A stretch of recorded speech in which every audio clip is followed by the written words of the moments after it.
I think the recording is key to a successful podcast. I'm sure there's a lot of really good podcasts out there that weren't recorded. So yeah. If a tree falls in the forest, and but anyway.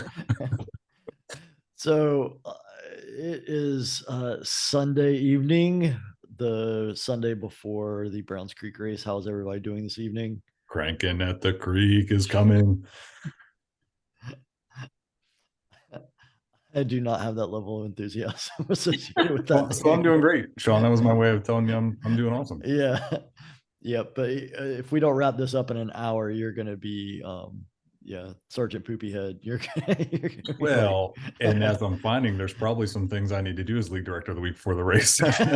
Brand new league director. It's all becoming evident now. yeah, it's all becoming evident what some of the tasks you have before you are. And Yeah, you sure. know, it's a great thing. So a couple of coaches have reached out to me. They wanted to know if we were going to do a podcast like we've done in the past about kind of what to expect for the race event.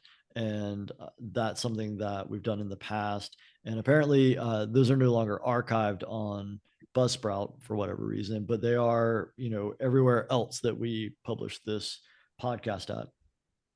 But we do want to go through some of that basic information again. So I think this is kind of what we're trying to accomplish this evening, along with a couple other things. And we've got some announcements to make. So registration as of taping of this podcast, Sunday evening at 8 p.m., you have about 28 hours to go in registration. Is that correct, Brian? Yeah, 11:59 p.m. on Monday, 27 February. Registration for Browns Creek will close, and I think I was looking at pit zone before we came on. 480 or so here on Sunday, so numbers are getting up there, and that's good to see. But yeah, about 28 more hours. And that is a hard deadline. There's no can you reopen that or anything like that. Like it really is like that's the last moment that we can have registrants, because we've got a lot of things that we have to get done before the race happens that involve those final registrant numbers and registrant names. So that if that closes and you missed it, we really apologize, and we can't wait to see you at race event number 2. Salisbury Scramble, absolutely. I'm going to put this podcast on the YouTube channel just so everybody can see that you have a different hand gesture that goes along with every name. So I think that is a level of preciousness that needs to be shared with the world, honestly. You didn't know you were hiring a league director for interpretive dance, did you? No, no, no. When I heard retired Marine, I just had something completely different in mind, and this is really breaking my brain a little bit. Just one more thing for folks to look forward to in the staging area out of the league director. So we do have that closure of the registration, but we still do have the registration open for volunteers. And so we really want to encourage everyone that if you can give some of your time while you're there, we definitely need it. Volunteers are what help make this race happen. And it's something that for those of parents, family members, coaches that have never been to a race before, this is going to be your first race event.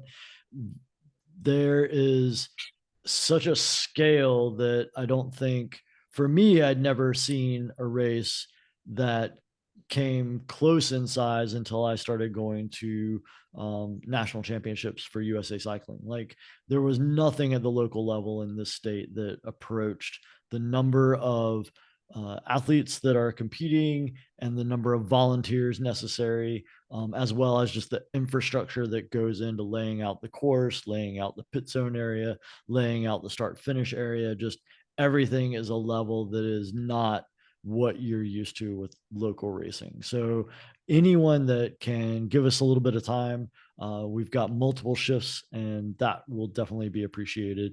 And for your troubles, we do have a couple of perks. And so, Brian, what are those perks of being a volunteer during the race event weekend? So we are going to recognize at the end of the season the top teams who bring out the most volunteers. We're going to recognize the top 5 volunteers, whoever puts in the most hours, and we are going to also give some pit zone credit for those volunteers for next season. Just like we talked about in the last podcast, if you're a coach and come volunteer, we'll give you 2 times the field hours credit for your licensing requirements, and then those that do 3 or more races will get a nice league T-shirt. For being a volunteer. Got those in a box right now, ready to go. So we're ready to recognize our folks that are coming out. Let me just use this as an opportunity to say thank you for the home teams. We had Diane on the last podcast, new concept for us. Friday, right now for Browns Creek, all volunteer spots filled. For Saturday, 80 of 91 spots filled. For Sunday, 79 of 122 spots filled, and we're still a week out from the race. Great job to the home teams. Great job to everyone else. And I do want to clarify, these volunteer spots are now open to everybody. If you have the time and you want to come see all that awesomeness Shawn just talked about, please sign up. As a matter of fact, went and shook the hand of Annie Hickson on the Down East Dirt Dogs this morning. She signed up for that early morning Sunday parking volunteer slot. And Keith will be very appreciative that he now has both Annie and her husband working the parking shift. They are literally the face of race day when folks come in, and vitally important. So thanks to everyone for helping us out. A few more spots to fill. Keep asking your folks to sign up. But yeah, I think we're doing a pretty good job so far.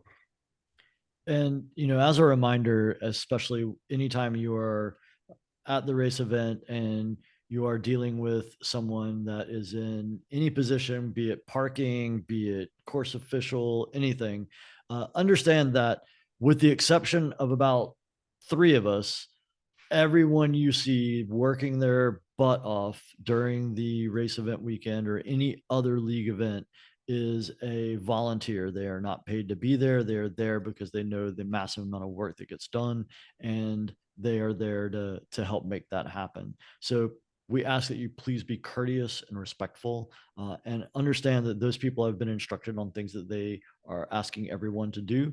And we understand that you may have circumstances that you feel warrant some special consideration, but you need to understand that we have a lot of moving parts and pieces, and your cooperation in getting everything where it needs to be is definitely helpful. And your just courteousness whenever you are dealing with volunteers definitely goes a long way. So please keep that in mind whenever you come. We understand stressful, all those sorts of things. Those people are working very hard. Just be respectful. And as a reminder, so we want to make sure that everyone can get to information. So the Salisbury Scramble, that race, the registration for student athletes, the registration will close in the pit zone on March 13th at 11:59 p.m. And all of the camping is open right now. So you can go to the North Carolina MTB.org website, go to the season overview tab, which is at the top. And in the drop down menu, you'll choose race results and event information. That will take you to all of kind of the home of where all the race event information lives, including race results from races as they have occurred. Go in there, take a look at the camping, all that sort of thing. That provides a lot of in-depth information, as well as the link to register for camping. So make sure that you get that done.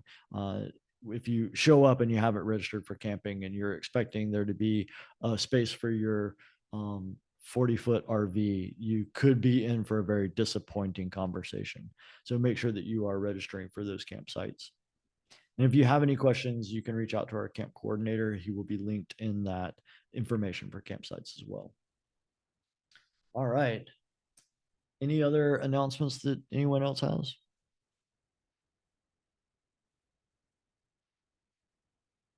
All right. Let's go ahead and get started talking about race prep.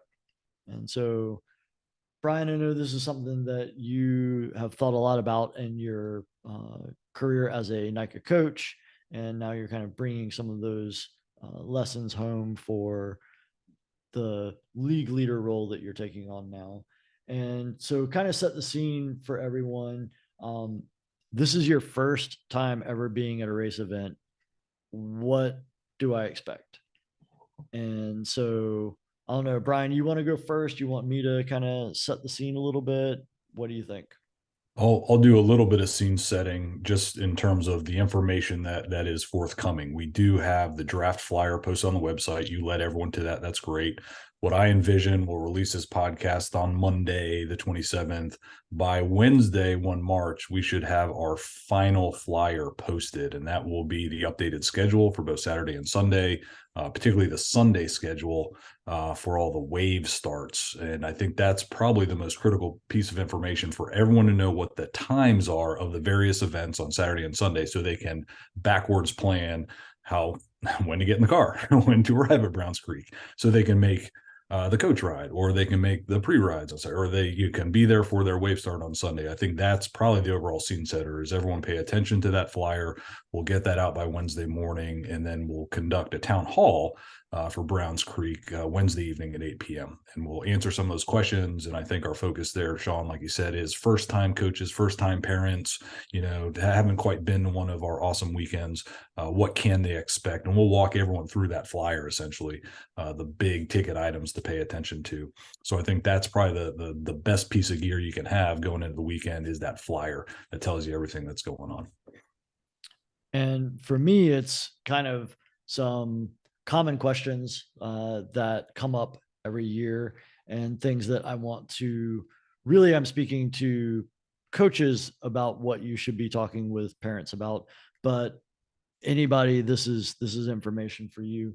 So first and foremost, teams, the head coach or the team director, when you arrive on site for the venue, you need to go to hike a biller at the registration tent at the league trailer, and she will have all of the race plates for your coaches and student athletes in a folder with your team name on it, and all of the twist ties that you'll need, all that kind of stuff.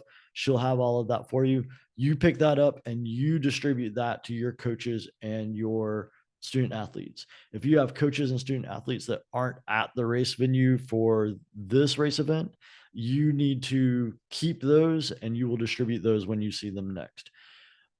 Big, huge reminder, you get one plate for the entire season. They are not disposable. So put them on your bike, leave them on your bike.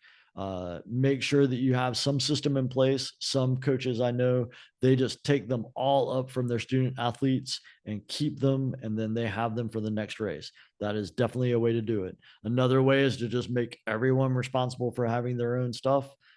Your choice, what you think is best for your team, but just understand that those plates have to be kept race to race. If a student athlete or a coach loses their plate, then there is a plate replacement fee, because they do have RFID software on them.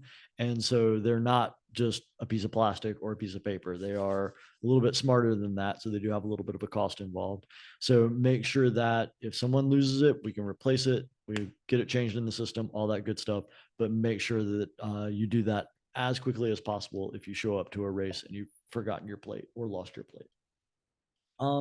The other things are with first-time parents and first-time coaches too, just a reminder that you cannot ride or run along the side of the course whenever at any time, and you can't do that to like spectate or cheer on anyone. You need to be off of the bike, static, that sort of thing, just because it represents kind of a hazard to everyone else. You're looking at the racers, you're cheering, you're moving at speed. It's very easy for you to have a collision. So that's in the rule book, but just a reminder that that's something that everyone needs to be aware of and abide by.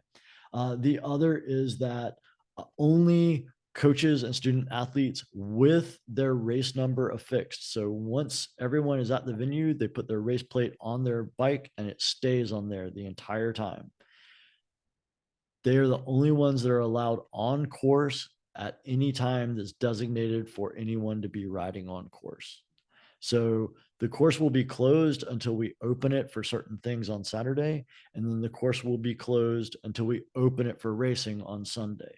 At any other time, no one should be on course, and no one without a plate should be on course at any time. So if you have parents that are not coaches, or siblings that are not involved in NICA as SAs, They can certainly bring their bike to the venue, but they cannot ride on the course at any time during the weekend. So that might be a good thing to discuss with them sooner than later. The others are that helmets are a very big they're a very big rule for NICA. And we are very serious about making sure that everyone that has a leg straddled on either side of their bike or is on a bike in any way that is moving. So treating it like a skateboard slash scooter with one foot on a pedal and one foot kicking along the ground doesn't matter. Helmet is affixed on the head with the strap buckled. This year, new is an increase in the number of team point deductions for any coach or other athlete or excuse me, other adult or sibling that is not related to NICA can incur for the team if they are found not wearing a helmet correctly and they're on a bike. And that's 100-point team point deduction. So just something to be aware of. And this is something that we've seen in the past. We have had some incidents with this. If a person tells you, I've had a couple of coaches come to me and say that they had actually told someone that they saw riding a bike without a helmet to, put a helmet on, and the person blew them off. And then the next conversation they had was with me as the chief referee. If the conversation you have about your helmet is with the chief referee, there will be points deducted from the team. So just understand that people telling you that, they're trying to help you out. And so take that word of advice, put the helmet on and buckle it. And then a couple other things. Water bottle handups and feeding is only done in the designated zone and by the people that are designated by the team to do that. At no time should anyone on the side of the course be handing a water bottle or handing food to a student athlete. That is an illegal feed, and it's also an outside penalty, outside assistance penalty. So that's a 5-minute time penalty unless they don't report it. And if they don't self-report, then it becomes a 10 minutes penalty. The other is no one should be spraying water on any student athlete at any time. And then last but not least, just please be respectful of all the volunteers and NICA staff. Everyone's got a lot of work that they do over the weekend, and they do it because they want to, and they do it because they're trying to provide the best, safest environment for student athletes to compete in. All right. That's kind of my spiel. Would anyone else like to add anything to that for being prepared for your first race?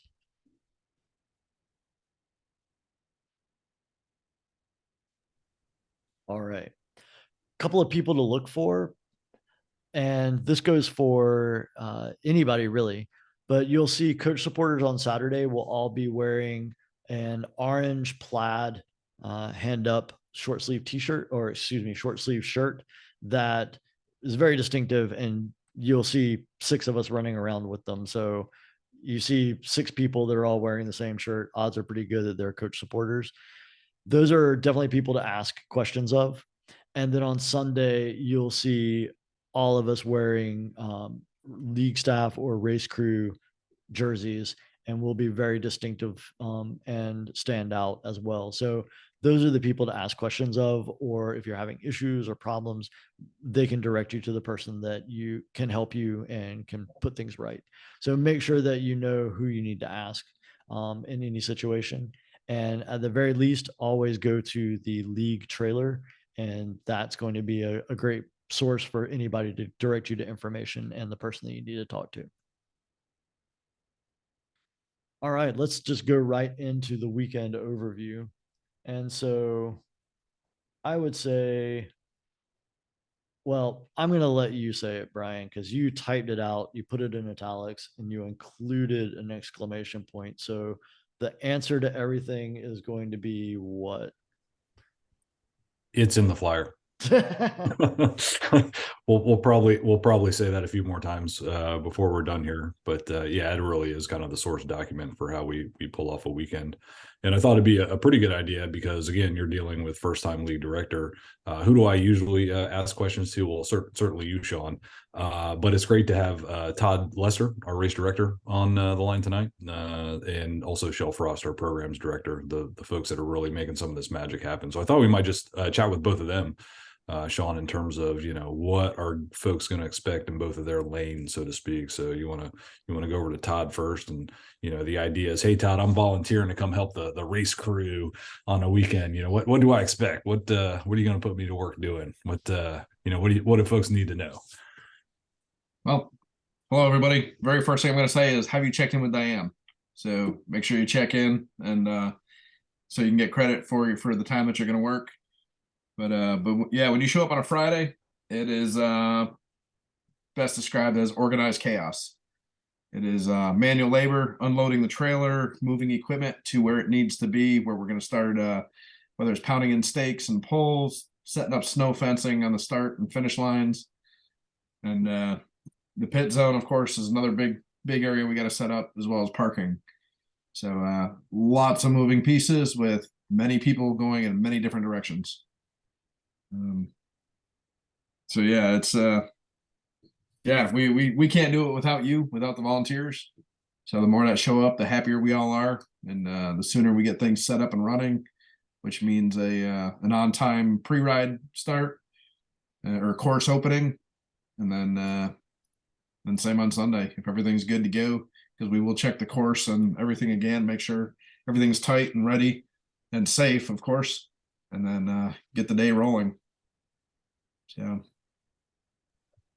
So Todd, the nice part about this season, in some sense, is we're going back to venues we've been to before, so we have a bit of familiarity. Can you think, from a Browns Creek perspective, anything different you're anticipating this year in terms of course setup or what we're going to do out there at Browns Creek, or maybe some areas we won't have our student athletes going into and on? Anything yeah, of course. Yeah, thanks, Brian. Thanks for the reminder. There's always areas that we're going to have taped off for safety reasons. There's a new skills area right there. Will be the other side of the start finish line. They got some wood features, so also a tabletop and whatnot. But that is off limits. We don't want anybody out there riding and getting hurt. And of course, on the trail itself, like Shawn said earlier, it's you must have a race plate and be a coach or a student athlete during the actual pre-ride, re-ride, free ride times. And once the course is closed, the course is closed. So the other than that, the field's wide open minus the course for camping and whatnot. So we normally see a lot of student athletes riding up and down the road, so to say, whether it's spinning their legs, running around, just having fun, and of course kids being kids and adults being kids. So we all have fun. And yeah, let's give a shout out to Michael Lashley, our camping coordinator for this season. Has done a good job getting that ready for us. Browns Creek is one of those great venues where camping's on site.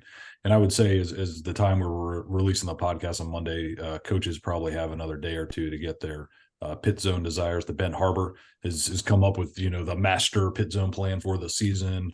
I think trying to get folks a little bit more space, put teams together, a lot of teams practice together or, composite together. Probably another day or two to get that, input to Ben, but I think he's got a pretty good plan right now for the pit zone. Yeah, Ben's done awesome as the race operations, him and Pete doing the behind the scenes stuff and really get things connected and rolling. Yeah, I've started to call Pete Mr. Flyer. He's been doing a lot of the prep work for that for us. So that's fantastic. So, okay. Well, hey, Todd, thanks, showing up Friday, maybe early Saturday, getting everything set up for Shawn. You want to go next or over to Chelle to talk about a couple of the Saturday activities going on? Sure. I think we can kind of tag team it. What do you think, Chelle? Yeah.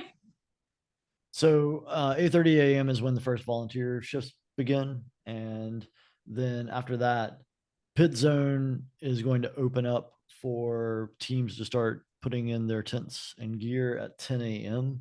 And that'll be open from 10 a.m. to 1:30 p.m.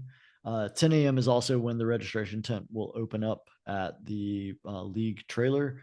And that will be when you can go pick up team packets for all of your race plates. And then at 11:30, we're going to have a coaches meeting and our course preview ride. We will be having all of our coach supporters so that we can divide up into multiple groups. We ask that at least head coach show up for these rides. If you want to bring a couple more coaches, that's great. It's difficult to accommodate all the coaches and have a ride that's manageable with 6 ride leaders, but we will do our best with the groups that we have.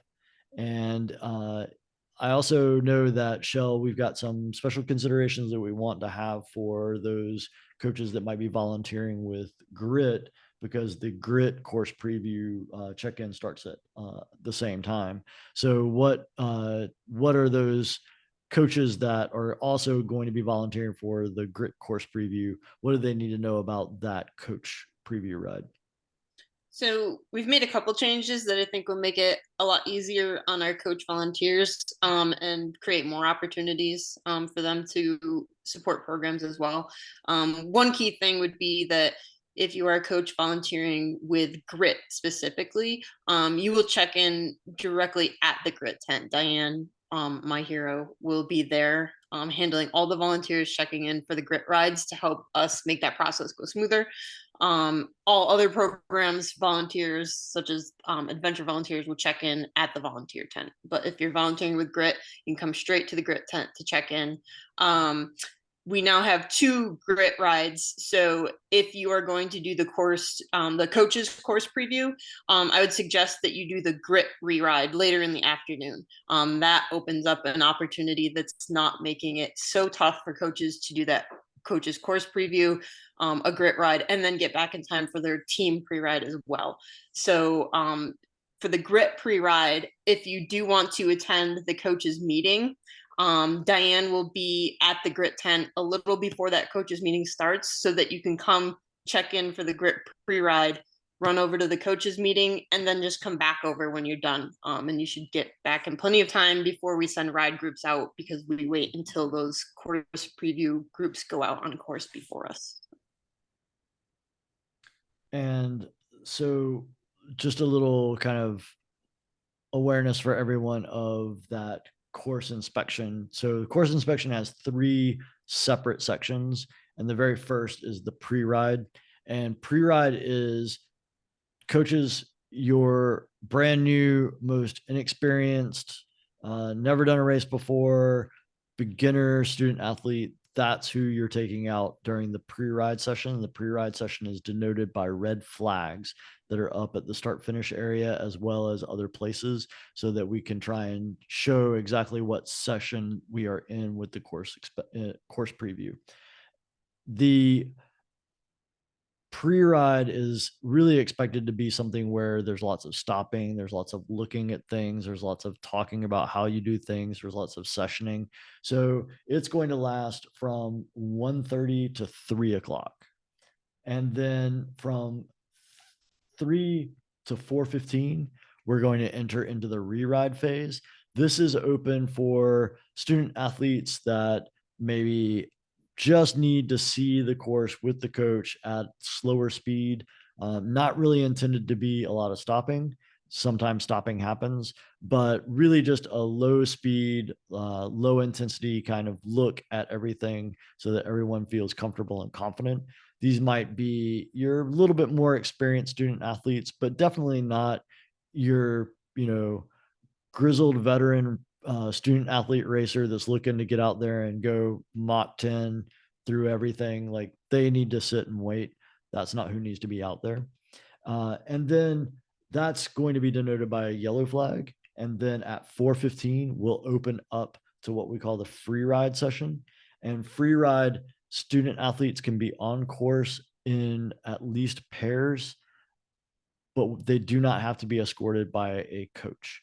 So we allow them on there. These are your super experienced racers that are trying to get out there and just kind of open their legs up, open their lungs up. They want to take some things at speed. They just want to get out there. So from 4:15 to 5:30, they can be out there in a group of 2 or more without a coach, riding at speed, but still understand that they need to be aware that they might have to stop. There might be an incident, or there might be something like a course reroute or anything like that that's going on.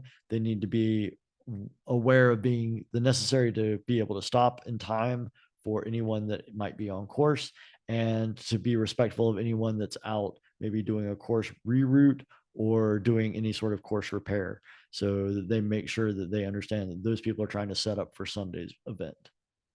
They can't go out on their last lap after 5:15. So they have to be headed out before 5:15 in order to go do it one more lap. And this is going to be a session that will be denoted by green flags. So red, yellow, green, red pre-ride, yellow re-ride, green free ride. And then at 5:30, the course will close for everyone. And then the next thing we do is race. So Chelle, you've got a couple of grit things that are going to be going on Saturday as well during all of that. Do you want to talk about those? Sure. So, in speaking directly to coaches, I think the key things would be that our grit re-ride or pre-ride is first for those beginner athletes, and we have the new grit re-ride option later on, which will be for experienced student athletes that just want to get out and do a girls ride, but don't necessarily need to stop repeatedly to session things. So that re-ride will be from 3 o'clock until 3:30, and it will not require registration in the pit zone. So any female student athlete or coach is welcome to come over to the grit tent anytime between 3 o'clock and 3:30, and they'll be added to a ride group and sent out on course. And then any other activities that we have throughout the day on Saturday at the grit tent will be open to anyone, whether they're registered to race or not, as long as they're a registered female student athlete. So we have stuff going on pretty much the entire day. We're going to have health, wellness, and nutrition chat. We have a board game hour. We have a mentor activity. So there's something going on the entire day until 5:30. So definitely encourage your student athletes to come be part of that and help build that community. But we'll also have an adventure tent open this year from 1:30 until 3:30. So we have some coaches that have volunteered to help lead activities and games and help build community for all of our student athletes. We're going to have a skills course and a lot of fun stuff planned there throughout the season. So definitely encourage your student athletes to come stop by there, make some new friends, learn some new games. It should be pretty fun. And last but not least, for that Saturday, coaches, if you want to continue kind of the tradition that we started last season, which was at around 5:15, we start gathering up at the kind of start shoot, and we'll go out and we'll do one lap to sort of sweep the course and make sure that all student athletes are off. This was a lot of fun last year. It was sort of a cool social ride, kind of ride your own pace kind of thing. Make sure that you're out there, kind of getting a feel for what the kids are getting ready to do. So it was a good time, and it's just a nice way for us to close out that course preview session and make sure that there aren't any student athletes left out on course. It's a nice way for the coaches to see all the great work that Cape Fear Sorba puts into that trail system up there. They've got a nice new berm feature, wooden berm, on our race course right now. And just wanted to give Cape Fear Sorba a shout out while we're talking about Browns Creek and the great trail system. Just one more, I'll interject because Chelle mentioned the adventure area we're going to have as a way of introducing one of our new league sponsors, Fidlock. So many of our league sponsors come to us through relationships. And so Patrick, the CEO of Fidlock, has a child on one of our teams, a student athlete, and just made a connection with me. And Fidlock does some pretty interesting bike kit, water bottles and some cages and some, kit bags that go on your bike with magnetic locks. I've seen a couple of our coaches have them. So it's magnetic technology that keeps that thing locked to your bike. And when he and I had a discussion, I said, hey, that might be a good fit for our adventure programs. Keep your stuff on your bike as you're going off on your bike adventure. And so Fidlock is now a league sponsor, and they are going to sponsor our adventure program. So you will see a tent in our adventure area from Fidlock with some product displays and the like, and you'll be able to check out their stuff here at Browns Creek, and I think all of our venues this year. So welcome to Fidlock. Really appreciate the support for our growing adventure program. And that'll wrap up Saturday. And so, as if you're not exhausted already, eat, rest, recover, and then Sunday, 7 a.m., Brian and Todd, tell them what they got to look forward to. All right, Todd, you gotta keep me honest on this one here. So I'll try. again, because I said we would say it multiple times, make sure everyone looks at the flyer. That will be the schedule for Sunday, particularly the wave schedule. So when all of our categories and fields are due to arrive in the staging area, there will be a staging time identified. And at that time, that's when yours truly, everyone will get to see me in the staging area. I start calling student athletes into the start chute. And the change for this season is we will have the call-up orders published prior to the weekend. So Thursday, maybe Friday morning, we will have the entire call-up order published for everyone to see. So coaches, parents, the student athletes themselves will know the order we're going to call folks into the start chute. So we'll line the teams up in the staging area just like we normally do, but instead of doing a random call out after we get through the first few call ups in each category, everyone's going to know how they're lined up. And we're doing that just to make that a little more efficient and maybe save us some time this season, because for Browns Creek, let me just put that out again. Final schedule will come out Wednesday.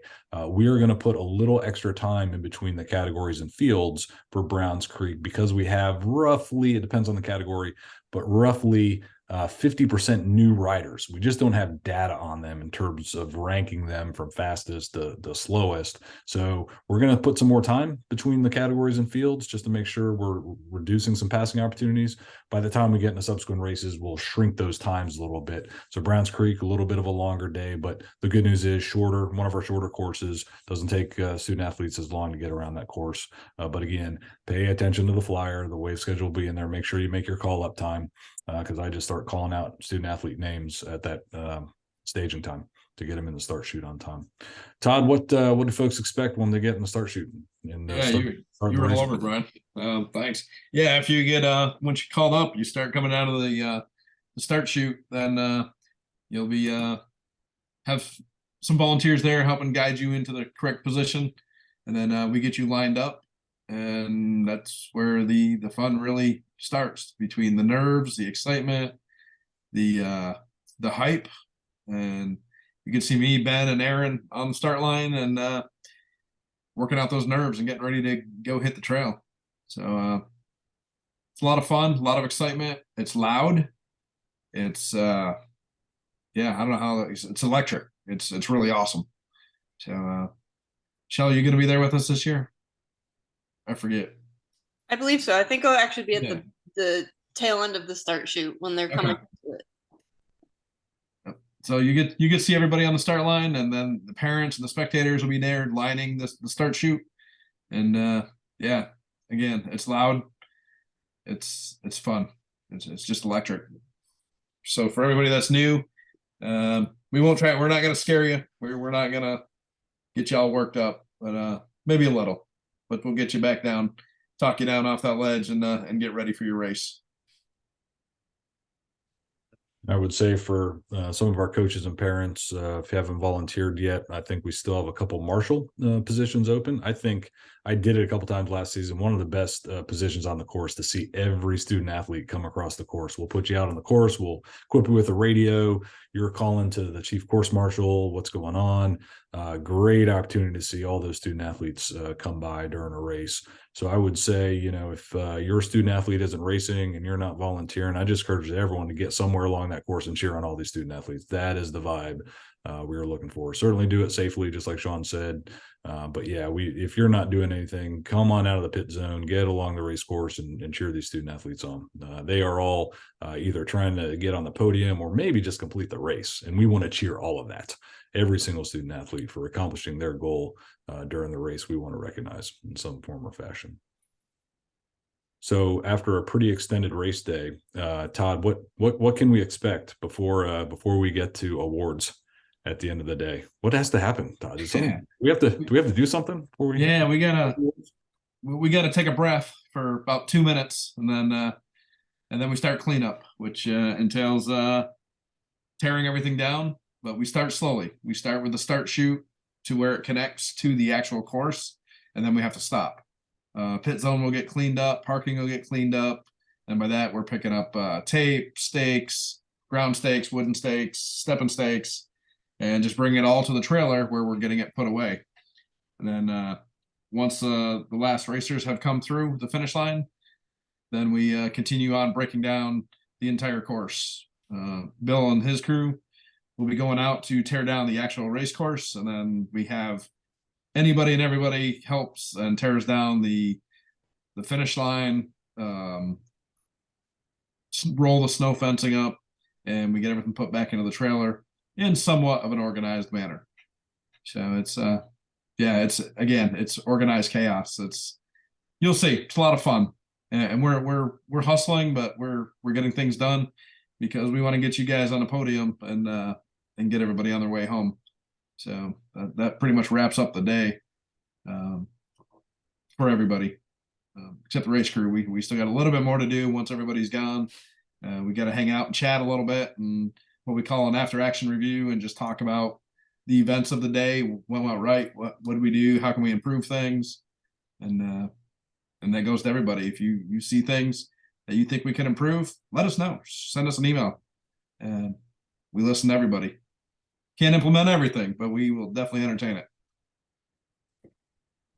And so I forgot to mention, throughout the day, we get our waves and categories they finish up. We'll post those results in our results area, sponsored by another league sponsor, Cutaway Bike Camp. We'll have their tent over the results board, so you can go there, look to see how folks did. And then, Todd, just like you said, all hands on deck to get everything cleaned up, and then we can get to podiums and award ceremonies. Hey, Chelle, would you mind sharing with folks some new things we're expecting to recognize our student athletes for at our weekends?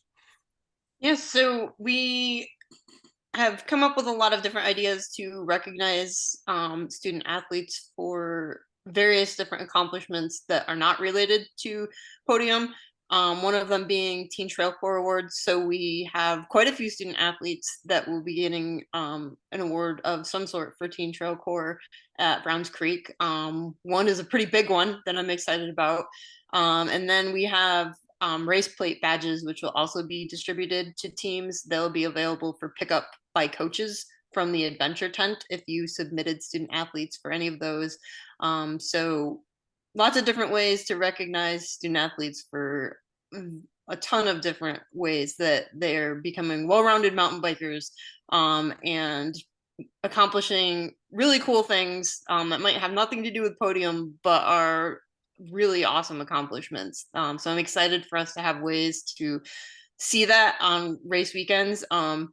And this idea that I stole from Shawn, but is one of the things I'm most excited about, that we'll be able to see these student athletes as they're walking around or riding around on race weekends with these badges on their plates. That I encourage coaches to ask them how they earned it. If you see one that's got a 10-miler badge, ask them what adventure they went on that they earned that 10-mile badge, that they accomplished a 10-mile ride for the first time ever. I'm like, that's a big deal. So lots of different things that they're going to be recognized for. So I'm pretty stoked about that. Yeah, thanks, Chelle, and certainly for Teen Trail Corps, doing fantastic this season. I think we're well over 600 hours at this point, which was our season total last season. And the reason we're able to give out some of those Teen Trail Corps awards is because, again, another great league sponsor, Cognitive MTB, helping us out, recognize all the student athletes and teams putting in the trail work. This will tell you how awesome our teams are doing at Teen Trail Corps. Is that I know that you got that 600 number a couple days ago, and we are well over 700 now. Yeah, so pretty impressive. Solid. All right. To be clear, you didn't steal anything from me. That was freely given. It was a very good idea, though, and I'm really excited to see it implemented. So I have one more brag. Can I make a brag? Yeah, make a brag. Okay, because I think that coaches deserve a lot of credit for this. So this is like the perfect platform to tell you. So the last that I looked, we had 104 female student athletes registered for race at Browns Creek. Last year, we had 80 female student athletes race at Browns Creek. So that's like a pretty big increase in one season. But when I looked last, the most impressive thing about that was we have 23 sixth grade girls signed up to race at Browns Creek. That's over 50% of the size of our sixth grade boys wave. So Nice. that's really awesome because I've had so many coaches reach out to me in the last probably 2 weeks, specifically about some sixth grade girls that had some questions or some hesitancy about showing up or whether they wanted to race or not. And those coaches were really doing their due diligence to reassure those new student athletes and get them prepared for that and excited. And to watch that number go up in pit zone has been like really exciting. But I think that says a lot about how awesome our teams and our coaches are doing to empower these student athletes, that we went up from 80 girls last year racing to over 100 this year. So That's awesome. That's good to hear. And that's with, I know a lot of teams farther west tend not to come to this first race because it's such a long drive. So I can only imagine that number is going to get even bigger for the next races. So that's very impressive. That's very exciting. Speaking of exciting, Brian, you've got one more new sponsor for the league that you wanted to kind of talk about. I do. And again, it's all relationships. Amazing how some of these things work out. But there I am with Jeff Cathy giving an OTBS 101 out in the Asheville area back in December. And I meet Jacob, says he works for Industry 9. Okay, great. That sounds good. Contact him about next month, follow up. Oh, he's the vice president of Industry 9. And he's one of our coaches and he's got a kid in the league. And again, we just have a conversation. And so, I think most folks know Industry 9, if you're in North Carolina, out of Asheville, built some pretty nice wheels, hubs, other bike components. They really nice stuff. But yeah, they said, hey, we're seeing everything going on in the North Carolina League. We want to be a part of that. And so they've agreed to sponsor essentially our racing program. They're a performance type of industry, and they want to help whatever we need in our racing program. So thank you, Jacob. Thank you, Industry 9. Great to have some of these local North Carolina businesses. I forgot to mention Patrick, Fidlock USA, based here. They're in the Charlotte area. So it's just great. We build character and we build community. And it's just so great to have all these community partners come out and want to get more kids on bikes. So thanks to Industry 9, thanks to Cognitive, thanks to Cutaway Bike Camp, thanks to Fidlock. It's super awesome. Really, thanks guys for helping us in our mission here. All right. Well, I think it's the time has come for everyone's favorite part of every podcast, including Maddie Frost.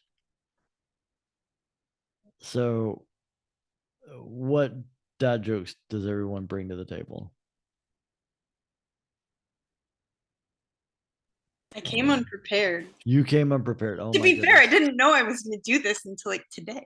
it was in the email. Me too. I saw, but I don't know any dad jokes. Remember, I'm the boring guy. Google's like a click away, guys. If you're not going to there's this thing called the internet. I'm texting Maddie. I'm sure Brian? Chat GPT. Okay, so I don't want to necessarily jinx anything here, but weather's looking pretty good right now for Browns Creek. Got a couple of days of rain beforehand, looks like forecast. We've got great support from a few weather smart folks from around the league supporting us. Also, so we'll keep an eye on, but everything is looking good. But I figured I wanted to ask everyone if you've heard the weather joke with the terrible punchline. No. It was very anticlimactic. Okay, I'm stalling to give Todd and Chelle some time for Maddie to okay, so a friend. And I got one. What you got? So why did the Scarecrow win an award? Because he was outstanding in his field. You got to come up with better than that. I tried. Unprepared. Don't go for the top hit on the dad joke search.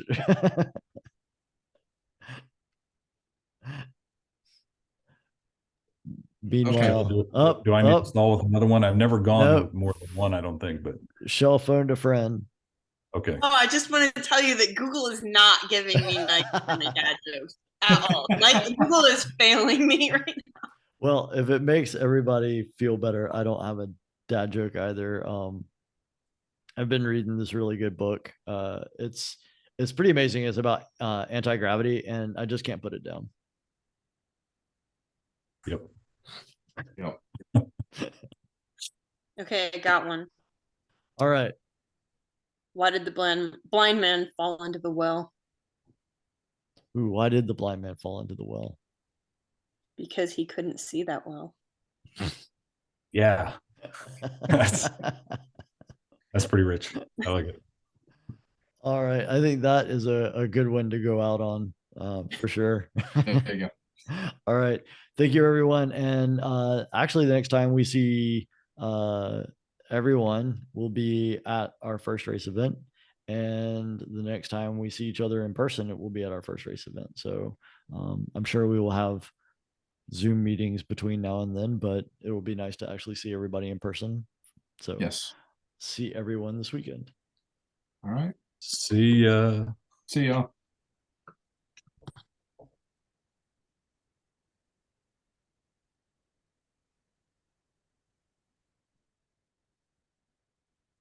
All right.